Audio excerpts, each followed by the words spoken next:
tankier than the Ember last game. PL, who has very, very good scaling this game. I think there's a lot of dynamics that are nicer for OG this game. Yeah, I think the two heroes that OG want going into the series, in a sense, are Pango, which is getting first phase banned. I don't think they're ever going to get it. And to me, the Timber. I think Timber is, outside of the Tide, the one hero Amar plays that can have a really good early game and then be that bulwark in the mid game versus what we saw last game, which is Tundra going high ground at 20 minutes, right?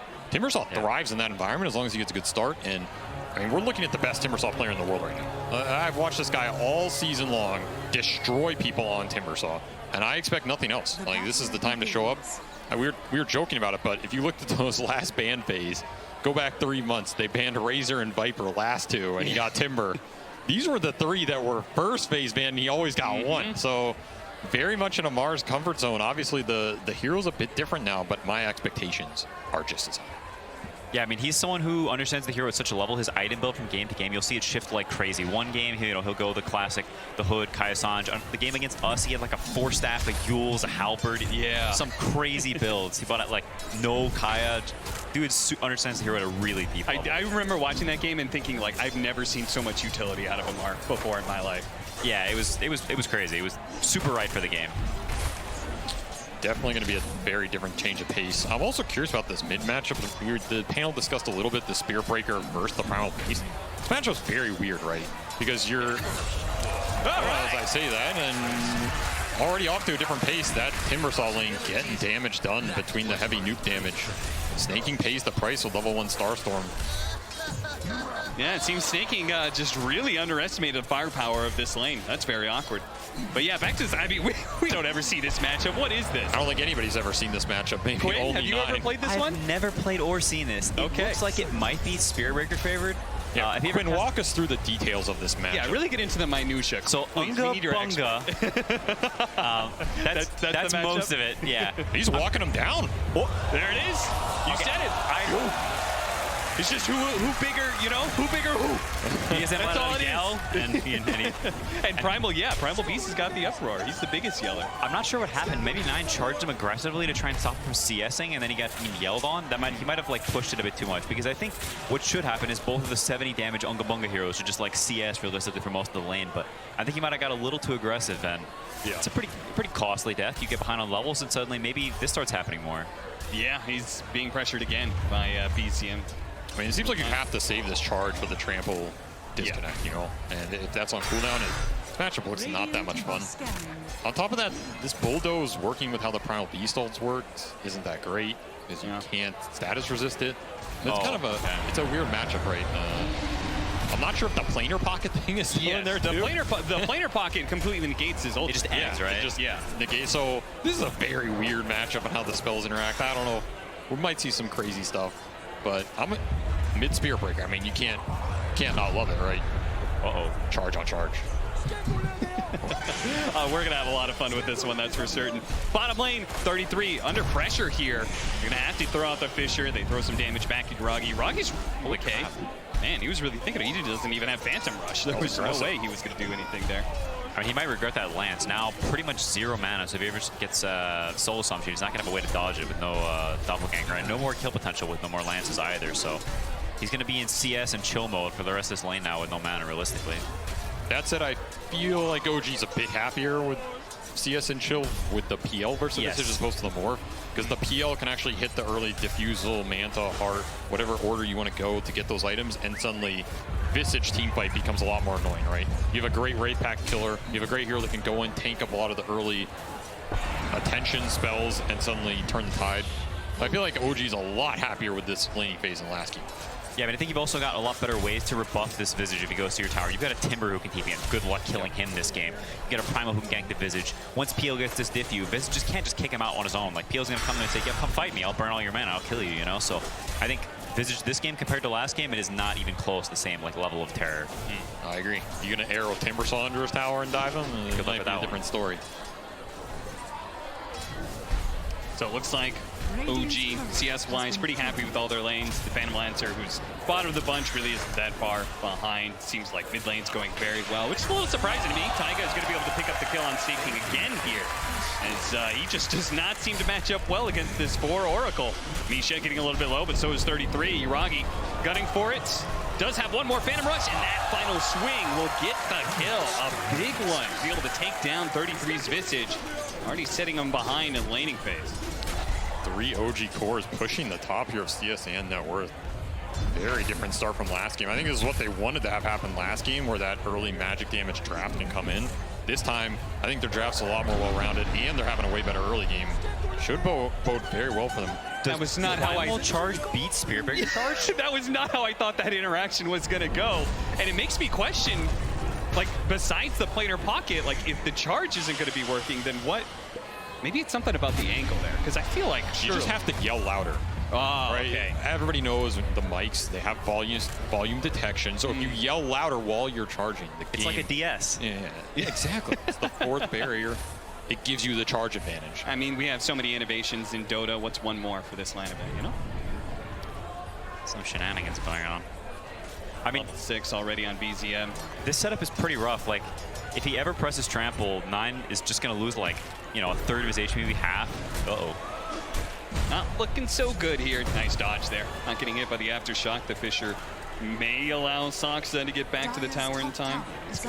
Yeah, we saw the charge icon down there too. That was not 9 setting up a gank. That was 9 surviving the gank on mid and now having to walk back to base. BZM with the earlier level 6 just pulverizes him back to the fountain. Taiga with some rotations. Again, for Oracle. OG's playbook for the event. They believe in what this hero can provide in terms of sustain for their Tricore. And if the Tricore comes online, it's going to be a lot more powerful. Hello. Goodbye. He did steal the haste rune, though. Oh, nice. That was a good pickup. Because Primal Beast with the haste rune is, I mean, that hero already, I love this Primal Beast mid. I mean, it just feels like it has so much impact. We start off with the Last Chance qualifier. We watched Thompson play it. Even if they didn't manage to make it through that event, they still showed the strength of this mid Primal Beast. He just is everywhere around the map, constantly.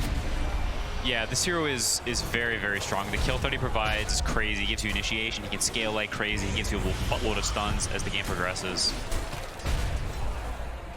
And lanes are just non-stop fighting. Yeah, Misha's going to get a bit low here, enough to push him back. Here comes the actual charge. First big rotation, the actual charge coming in from 9. They're going to start throwing some damage into Yuragi. They manage to force him to use the doppelganger early, which means this charge is going to be beautifully placed. Misha interrupt, but they can't quite stop it. 9 still gets off his ultimate and will be able to get the kill on BZM. BZM is now here, and he just grabs up Soxa, slams his head into the pavement, and bye-bye supports.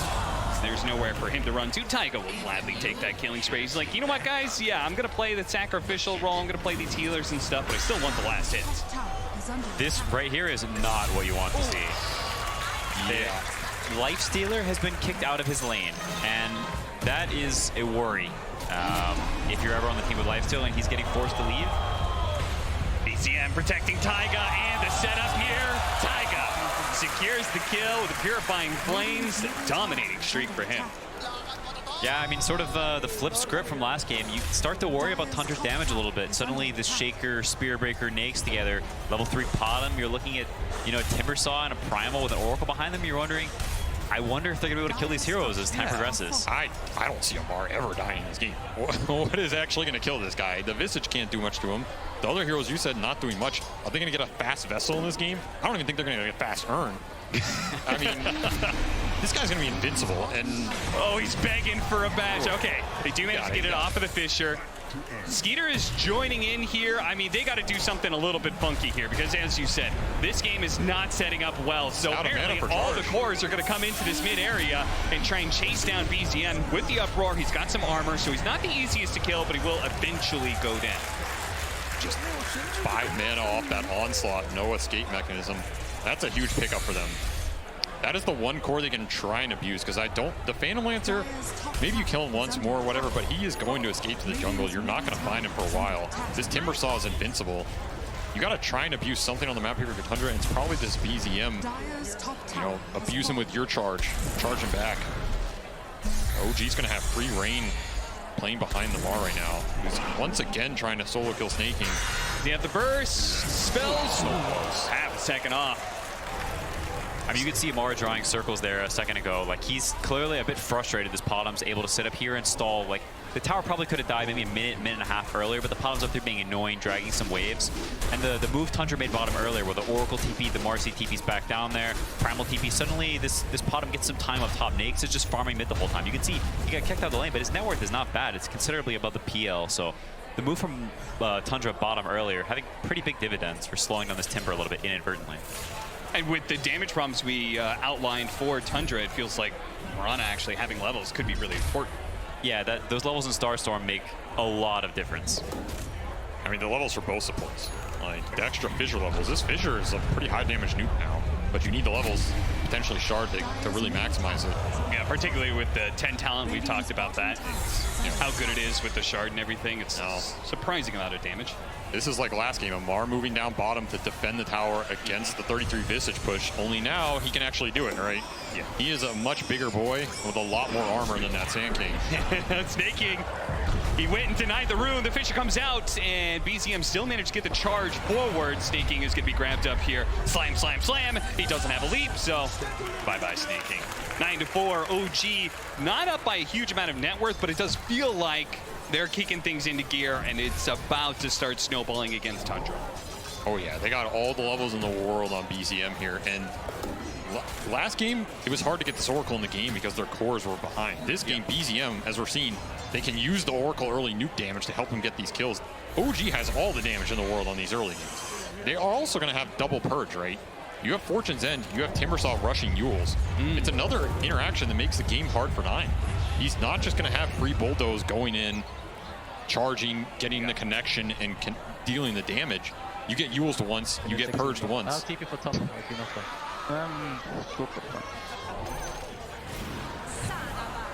Check in with the teams there for a second, just seeing what they're up to, and it feels like OG, they're feeling pretty good about them. They do have Tundra. They are going to have to start making some moves, and Skeeter, once again, is going to try and get involved here. As he's going to go infest inside of 9. They're going to try and set this up. 9 actually popping out of that smoke. Taiga's already here as well. They're going to start scouting things behind the tower. They're going to go for Amar, but Taiga is behind him. They need to be able to address this Oracle and kill him quickly. They get that fast kill, and now Amar, let's see if they can chase him down. Saksa was on the other side of things. He's going to need to hit a lot of stuns, and the rest of OG, yeah, they're here. Amar turning around with the Chakra, the Moonlight Shadow, allows them to get on top of BZM. Oh, they didn't have any detection. They didn't expect this one. Even with the arrow coming, it's not needed. They just bursted down that Primal Beast. Where was all that damage? Is the Life Stealer just pumping out a lot of damage on that Primal Beast? Yeah, apparently so. I mean, I think this Timber TP bottom maybe looks a lot better than it actually was. I think if you compare it to like the games where this TP feels extremely powerful, there's not that much pressure on the next top. You see him just pour top and he just runs all the way down the lane. And the way this Timber is bottom, like it's not like Tundra's forced to go there. They're not getting squeezed elsewhere, you know? So he's sitting there and he's not really pressuring much. He's delaying the tower some, sure, but at any point, Tundra has the map source themselves. They can make this move there, and it's a bit awkward for OG. Yeah, they're trying to run it back and get the punish without the numbers. Double core commitment for OG. Saksa trying to intercept. It was good echo, but unfortunately, he just doesn't have the damage. Doesn't have the levels, no aftershock, or just level 1 rather. So he's probably going to get chased down as well, and Snaking just has to fully abandon this bottom lane. OG showing up in force. I think that was the type of skirmish they were looking for, right? It has to connect between Amar and BZM, being those frontliners, getting in there, setting up the fight. Like you said, Skeeter does get to push this top lane all the way to the tier 1. He will enjoy this time, and he's catapulting up the net worth. Yuragi not far behind, though. He got tier 1 mid on his own during all that fighting. Pretty big objective for OG they got for free, and I mean, he's cruising as well. This is a pretty damn good Phantom Lancer game. Yeah, very scary. I think if anything, in the past couple minutes, Yuragi probably the biggest winner, having this bit of downtime where he can just ignore everything, pretend there are no other heroes in the game. He's playing World of Warcraft, and he is just collecting the gold like it's his job. And it kind of is. A little bit of PvE action for him. The carry player's dream. Yes. Okay, so we talked about they don't have that many answers to Phantom Lancer. How good is Spirit Breaker in that regard? When he gets to like his Aghanim Scepter and his like the AoE charges that he does, can he be okay? I think Spirit Breaker's fine. Like Spirit Breaker and Shaker, they both give you tools to help control the Lancer a little bit. In the very late game, I think the Spearbreaker matchup gets better because his damage gets amped a lot, right? If we're talking like Sange and Kaya territory with Ags and you're just getting huge charge throughs, you can also take the fight on the backline with the Breaker and kind of ignore the PL a little bit. Sure. With the Visage Birds coming in to help, can be a route they go. In terms of direct counters, though, maybe you're going to try and build some Maelstroms. Skeeter's already queuing one up. I mean, you're going to need a lot of small counters put together, right? Because the Lifestealer, he really doesn't address Phantom Lancer at all. Yeah, I mean, you have the stuns on Tundra, but you don't really have the damage. So maybe there's some point where PL doesn't have the tankiness yet. Maybe he's got a Yasha and he's working on a Manta, you know, but he doesn't have the heart yet. And maybe there's some good fight where they can abuse the stuns. But there comes a point where the heart starts coming around. Maybe it gets a little bit spooky for Tundra. There's a window there where they really lack the damage to deal with this PL. Comes the charge. Don't even need to use the ultimate for BZM. Once again, Snakey's just going to the lanes that I think nobody else really wants to go to. And occasionally he'll take a death or two, but he's just trying to get something out of this. 33.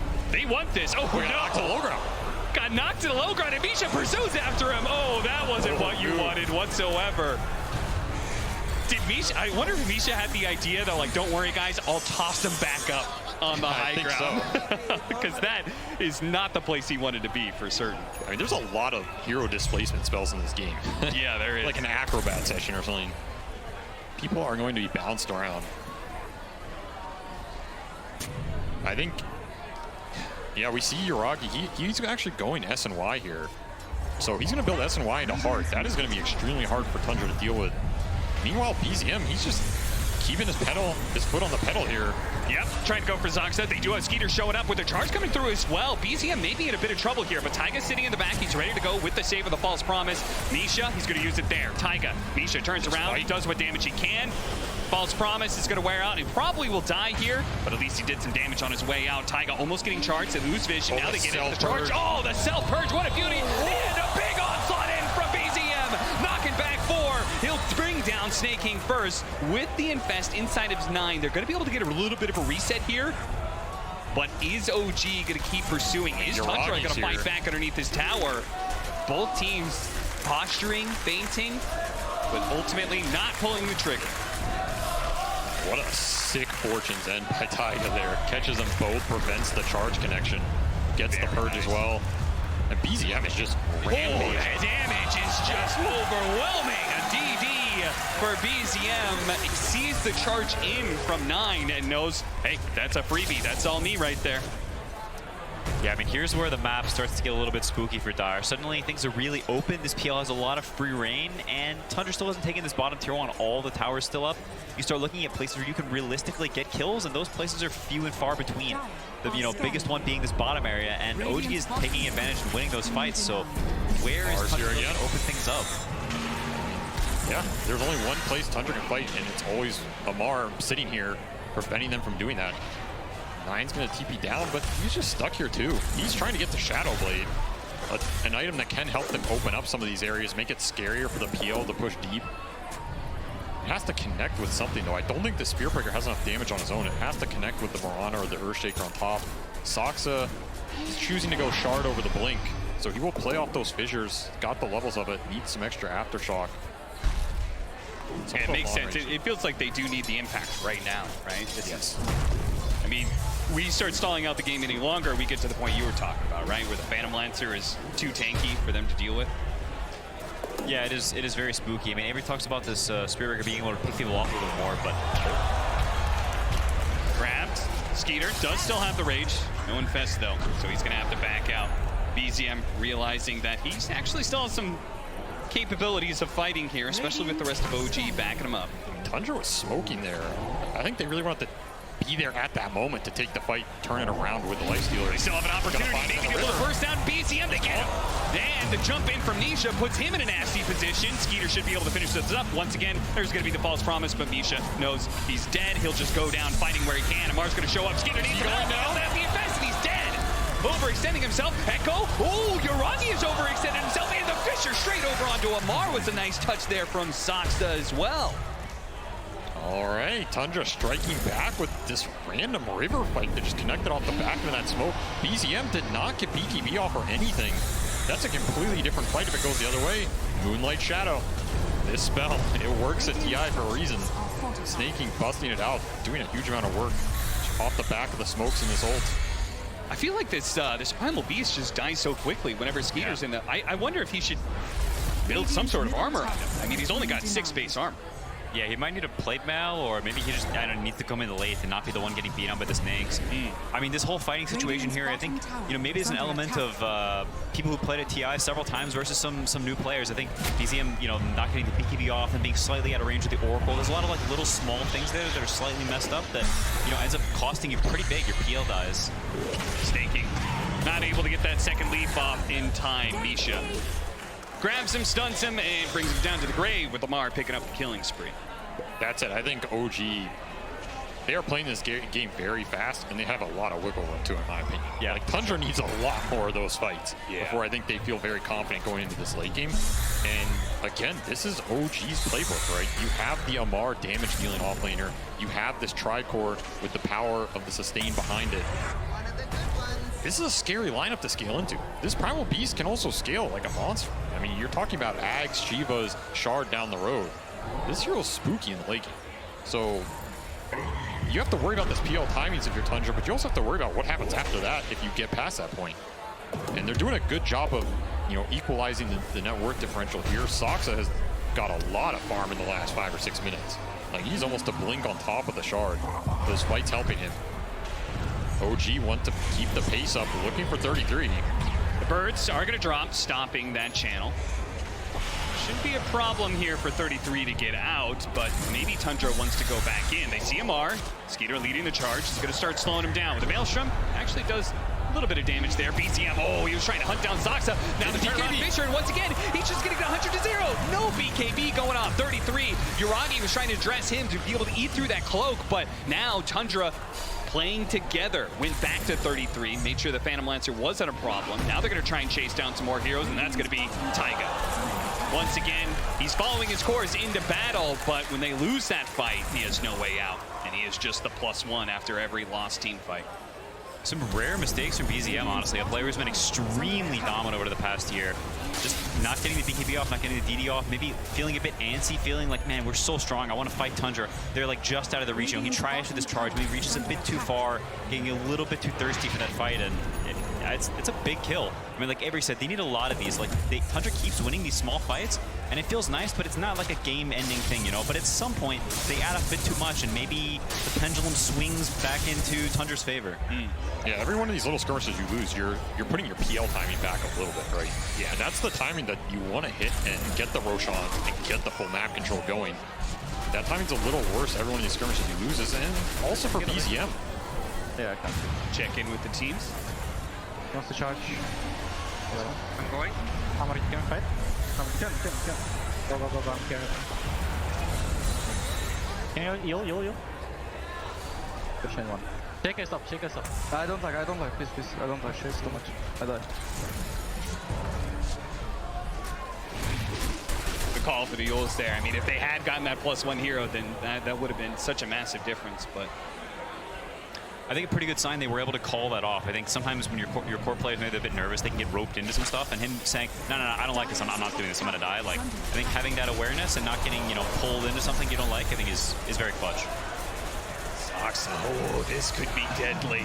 This is the blink reveal too. This is the blink reveal. He's gonna go and with this smoke get a really nice lane ward, but if the smoke breaks right here, he's gonna go for it. Fisher goes out, jumps right in, Echo, half health already, but the damage still isn't there. They need more fall from the rest of the team. Skeeter's trying to do what he can, but the false promise has already gone out on Yuragi. Yuragi's gonna go back in. He needs that Aegis. Wants to be able to pick it up. BZM managed to snatch it away. Now grabs up the Lifestealer, slams him down to the ground, and he's dead. Misha, he's gonna fall, but the fight is won, and Tundra are on the retreat. 33 gonna be chased down by BZM. Big bad Primal Beast slows him down, and they're gonna just keep the vision. 33 has no way out of this one, I think. Slowly but surely, they're gonna catch up to him. They're gonna work him down, and that is going to be 3 heroes dying, and the Aegis picked up for OG. What a turn that could have been if only Tundra had been there with more heroes. Saksa hit the entry, but there was no follow-up. huge amount of damage on that jump. That's the power of the Oracle, though. Keeps those cores alive, and more importantly, it's not BZM going down first. Means he gets free spells, free BKB this time, no misclicks or any bad clicks that fight. Gets the Aegis Snatch as well. Yeah, now those he's Zoomer hands. super in a comfortable position. The Zoomer hands come in handy. It's crazy how much impact these fights where everyone is just clicking Roche and somebody clicks it first. Like, it has such a giant impact on the game. Maybe if Nakes takes that, the fight swings the other way. But, you know, now suddenly, Tundra's sort of in that position where they really don't want to take that fight. Shout out to BZM for that positioning there. Him being able to charge back in was super important. And even Misha is just staying alive in these fights for a huge amount of time. There's a lot of sustain on this OG lineup, and if you run out of damage, the damage from Tundra is pretty discreet. You have your spells you throw out, the fissure, the charge. They live through that, gives PL the turn. Aegis helps these fights stay even longer. Tundra need to think about who they're prioritizing these fights, who they're jumping, who they're going on, syncing the damage up with the stuns, and then maybe resetting, right? You don't want to get caught in a situation where you're giving too much time for PL without the control along. Maybe the one upside is Aegis is not on that Phantom Lancer. Yeah. The sieging is a bit worse from OG, but that said, I don't think Yuragi's too scared. ECF definitely isn't. No, he is not scared at all. They're going to once again do the turnaround with a Fissure and put some damage onto him. But of course, not only does he have Oracle, he's got the Aegis, he's got a BKB. Charge from behind. Out there. Ooh, this is interesting. Manage gets two. The most important hero, Oracle, dies first, and Misha's going to fall too. BZM has already lost his Aegis. Tundra, this charge in from 9 may have just set them up for a fantastic team fight. The second part, he's going to get the charge on through. Doesn't actually hit the real Phantom Lancer, but the charge comes in from BZM this time with the onslaught. He's going to go for the BKB TP out and just make sure he stays alive. Thanks to the uproar, that extra armor is going to go to work. What a disaster of a push. What a charge angle from 9. How did he get that? He was just an enemy jungle farming after the Lost Roche fight. Just comes in from behind. He had the charge on the Primal Beast you showed. Ends up catching the Oracle with the Infest. Don't mind if I do right there, sir. I mean, I think 9 quietly playing a really, really good game. I think keeping up this level of net worth on a Spearbreaker, especially after such a rough start, after the map being kind of scary, like him having this 10,000 net worth, having this BKB, continuing the scaling is really important, not only for like their continued scaling, but also just like it's so important for their heroes that he's able to have this net worth. I think 9's played a really good game so far. Yeah, Spearbreaker is one of those as a core, it kind of snowballs in that regard, right? If you get to the Shadowblade, Aghanim Scepter and such, and you one-shot waves, then you just continue to build up on those items. But if you don't get to that point, you just become another support, perhaps. Uh-oh. He's going to maybe have to blow the BKB. Nope, the Fisher's going to come through. Really good setup. Another Ice Echo. They're going to change Stun Yuragi. Oh, the onslaught. It's not enough to be able to save him. The BKB goes down from 9. They go for the Infest. 9 can keep the charge going up, but he's immediately, he had a laser focus. He is looking out for that Oracle. He's got a head on a swivel. He found him, and now they're going to be able to get the Timber Saw as well. 9. Really good save. I mean, Skeeter jumping inside of him enabled that in the first place, but 9 being able to find the right hero to charge every time. Man, that's a sign of a Visage play right there, too. It didn't even look like the bird was even close, but he knows the range of the drop so well. He just barely clips him on the edge. Getting that +1 kill, like, that's the top net worth Timber Saw. The amount of gold you get from that, the amount of time this guy's dead. Now, suddenly, they take over the map. The Spearbreaker gets more items. Nakes finishes off the Mjolnir, which has a really large impact dealing with this PL. And PL doesn't even have heart yet. Yeah, I feel like OG wanted to use that Aegis to get to that PL timing, get him the heart, and then cement this game. In that last 5 minutes, Tundra's taken over this game. These charges are just nasty. You get the charge through on multiple heroes, the Infest Bomb comes out, there's a Fissure follow-up, an Aftershock follow-up on that. It's so much AoE control. There's not much spell immunity on this OG side. They just got that BKB on Amar. The BZN one he's had forever, but for the rest of these OG heroes, they're still trying to get there. I mean, Misha's trying to get to his own. I almost feel like there's a little bit of a displacement between the Yuragi and where his items are at and how he's playing. I feel like if he has the heart, he can be like kind of frontline like he's been doing, but without that, it's just so many times he's been fissured. They've been able to, like, as you say, charge through, and just a lot of like incidental damage brings him down to like half health. I mean, it's also about how OG wants to start the fights. It's a bit awkward for OG to find the opening. Yeah. You have this Shadowblade breaker charging around the map. Everybody's Moonlight shadowed, like haste rune drummed around in the back line. You're not going to find this Shaker. He has Force Staff and Blink now. Do you want to just go on the Visage? It's pretty awkward, right? Even the Nakes is invested. You don't even see these heroes. Elite Metaphor Staff, Snake King, Mule's on cooldown. He'll be able to just TP out before Nisha. was able to put a stop to him. We have the Aghanim Scepter now done on the Visage, so big damage upgrade. We said damage was a problem for Tundra, and that is a huge, huge upgrade right there. BZM, though, does now have his own Aghanim Scepter, so look out for that one, and the break mechanic, too. They're sneaking. Another charge. BKB immediately going to go out. They're going to try and disengage. They force something out of Amar, and if they can cleanly get out, reset, and maybe go again, they'll feel pretty good about it. I mean, this is a dynamic we didn't really talk about that much, but while Dire may have had some damage issues earlier in the game, they have no issues of stuns. OG really not very easy for them to start fights. It's either a charge, it's a Marcy jump, it's an Oracle Q, not really super consistent ways. Dire has like 15 angles, 12 stuns, like they're coming from all different places. And if Radiant isn't invincible, at some point it's a little bit spooky for OG to actually start the fight, like Avery was saying. Now Tundra just boldly going into the triangle here. Uragi's going to start it off, though. Yeah, once again, they found the shaker. They found the Earthshaker. That is so important. They have the Chakram going out. Soxic is a little bit of force step away. Staking helps him out, and they manage to reset. Meanwhile, Skeeter put the damage and already killed Misha. They're going to find the real Phantom Lancer here. Managed to get the ultimate off on him, too. He's going to be false promise. They need to be able to save him. BZM right in the middle of things, trying to go for the break, but the Visage took hardly any damage whatsoever. And it seems like Tundra as a whole are looking pretty good as the Echo goes out in the back line to try and distance himself away from this Timbersaw. And now the rest of the team starts funneling in. They weren't able to get that chain stun. Visage needs to get out as well. Fortunately, that Aghanim Scepter allowing him to fly away. He's keeping on top of Uragi, while Amar did find a little cubby hole to be able to TP out. So both the sidelines are going to be able to retreat and reset, but Tundra, once again, walking away the victors of the team fights. When was the last time OG won a fight? When was the last time they killed a good target? I mean, we're talking about fights. It's just so hard to latch on to any of these heroes for OG. I mean, the stuns are pretty much on BZM to lock somebody down so Amar can get the damage out. They're surviving for a decent amount of time, but even that Shaker kill, that is the best target they can get in these fights. Find the Shaker on the back line, take him out. You remove so much control. He gets the force out, and he's living. Now all of a sudden, this fight is super weird, right? There's going to be more fissures coming in. You have to kind of try and fight around your Phantom Lancer, but he's getting his ass beat. I mean, yeah, it really was. Once again, BZM didn't pop the BKB right away.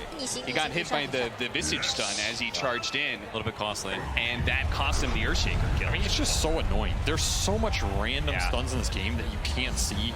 Yeah. Anybody can be invis charging through. Some bird's invis drops on your head. I feel Arrow for him. hitting all the clutter. Yeah, there's a random arrow in here, you know? Not an easy game. And it's also a game where this PL here, he's not really able to solo kill people because there are so many stuns on Dire. There's so much kiting, the force staff, the invis, all this garbage. Another infest charge. Oh, they found the Oracle. They had the vision. They get the charge, and they also hit Misha at the same time. So both supports already dead in this team fight. Meanwhile, Uragi, most of his time was spent being stunned. Visage familiars and the Visage himself dropping one after the other completely stalled out any damage he could get down during that time. Tundra is going to respect OG here. They should. A buyback went out from the Oracle, so they got a lot out of that. No reason to push their luck. How can OG supports play? Like, you can see what Tundra is doing. Like, OG has no way to actually kill heroes unless Tundra messes up some. They're spacing them, they're abusing the stun, the invis, the force staffs. Like, Uragi is desperately looking for a target to lock onto, but he's just getting kited, and the supports are just getting exploded instantly. Yeah, it really does. Maybe this is, we talked about the drafting and their plan for 9. I mean, both times they drafted a hero that gets to the backline. We said OG, part of their setup here, the reason they're able to play so greedy on their cores is having these backline supports, these healers and stuff. So Tundra definitely came into this with the game plan of 9 is going to be killing Taiga over and over again. And now if he dies again, that's that buyback cooldown as well. Yeah. You're out for a long time. It's just hard to protect this backline for OG. There's just so many ways to get in there. The birds can give vision invis. You get the charge with the infest. What actually prevents that? You need detection down, and you need to use this guy. He could be a BKB as well. I feel like OG needs to get the 2 big items in this game. It's got to be Abyssal on the Phantom Lancer and Hex on Timber. That is a very far way away. If they get there, I think now you have the disable. Is there anything else besides items? Is there a way they can set up the fight? I mean, Find the supports. yeah. Well, the supports are going to be found. It's just the side of OG. Misha getting picked off there as Tundra once again really abusing this Moonlight Shadow. I mean, Smarana as a 5 position seems pretty value at this point. At this point, you have no issue with the hero. It is doing an insane amount of work in these fights. You have limited detection, especially most of the time, you know, detection coming out from your 4 and 5. This is not a 4-5 duo that wants the front line to plant a sentry or Yeah. something. Like, you just instantly die. The core's got to do it because they're the ones who are up in front. Yeah, and we actually saw OG had a gem earlier in this game. That's why they got it, because they knew they needed this vision on the front line. Yeah. That was lost a long time ago. Taiga's gem in the hands of 33 Visage for a decent amount of time now. Not easy to take these fights vision-wise, and Tundra looking for the pincer maneuver here.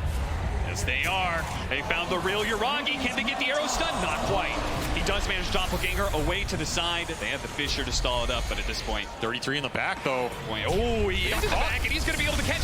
They spotted the Oracle. Their charge is coming through, and he's already dead. BZM, meanwhile, does manage to grab 33. They've broken him and managed to get through his cloak, but he dropped down into stone form, so he's good. And Skeeter now comes in with a cleanup. A charge on through. Bumping BZM. Gets a bash as well. He's done. Slammed on the Uragi, and that is it. Triple pickup for Skeeter. Ultra kill in the end. And now it's time to go high ground. Tundra. It was looking a little suspect in the first 15 minutes. We weren't sure if they were going to be able to pull through, but they had a strong understanding of how to play up against OG. And now it's going to be a lane. It's going to be straight up tier 4s. Are we going to go for it? They are going. That's a clutch Amar. call. Amar buys out Ags. He's trying to get the extra damage to Oh dissuade my this. God. The double chakrams are going to be thrown out. This could be really messy. This could be, you have a serious lead here. You don't necessarily need to do this. But Heal has to buy back hero. It would be a disaster for OG's item progression. let's see if they can hold. Double The double chakram. chakrams doing so much damage. This buyout of the Aghanim Scepter, it may just be what bails out OG, or maybe Tundra can't be done. Misha gets up top. The Visage is dead. He doesn't manage to get up the stone fort. They've already cleared through the ages as well. 9, he's going to have to jump away. The Shadow Blade back out. Saxa spotted as well. Oh no, Tundra. Now they're not even going to be able to get Elena Barracks off of that. They cleared out the tier 4s. No infest. He's got an armlet toggle to work with, but he immediately gets grabbed. The charge on through. Denied. He gets canceled by the AoE stun from BZM, and now 9 is going to be in some trouble. Run down by the Phantom Rush. A chance of revenge. A charge away just in time. The last bit of damage wasn't there quite yet. Tundra still a massive lead. Don't get me wrong, but surely they would have felt very good having Elena Barracks up and not giving away those kills. Man, that is one of those calls at TI. It's like, it's a nice edge call if it's worth it or not. They get that Phantom Lancer buyback, though. So all things said, probably still slightly favoring Tundra here, just destroying that PL economy. I think you're happy to sacrifice your Lifestealer once for that, but It's so hard definitely feel good here, OG. we need to blink. We need stuns. We need stuns. We need to farm hex. I don't reach. It's not about hex only.